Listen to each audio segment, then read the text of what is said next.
Okay, not to be so focused on qualms recently, but I have another qualm within the Tourette syndrome and tic disorder community that I kind of want to chat about. So tic disorders are neurodevelopmental disorders, and within a community as such, where you're experiencing something that has symptoms that you're looking for like management for. By the way, do we like the Snooki pump?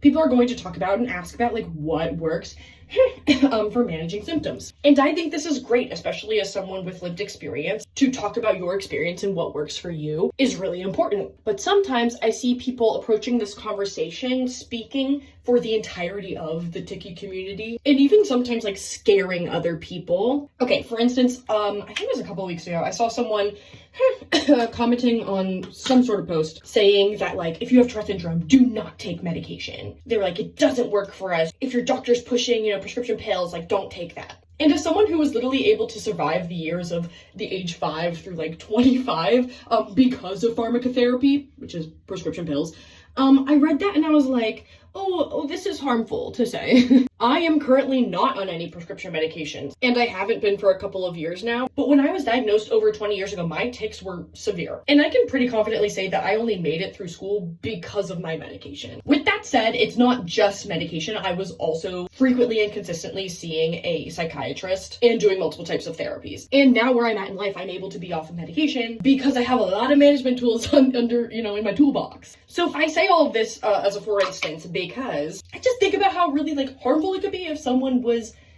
new to their Tourette syndrome or another tic disorder diagnosis, and they were like online researching it, and if they came across so much content that was like, this is the thing, this is the only thing that works for everyone who experiences tics, and they took that advice and that wasn't the thing that works for them. I think saying that something is not the way for the entire ticky community is just as harmful as saying that one thing is the only way for the entire ticky community. When you're educating others about Tourette syndrome and other tic disorders, it's so important to remember that your experience is not universal. And talking about your experience is such a huge part of advocating, but claiming your individual experience as the experience can lead to harm. So yeah, hope that makes sense.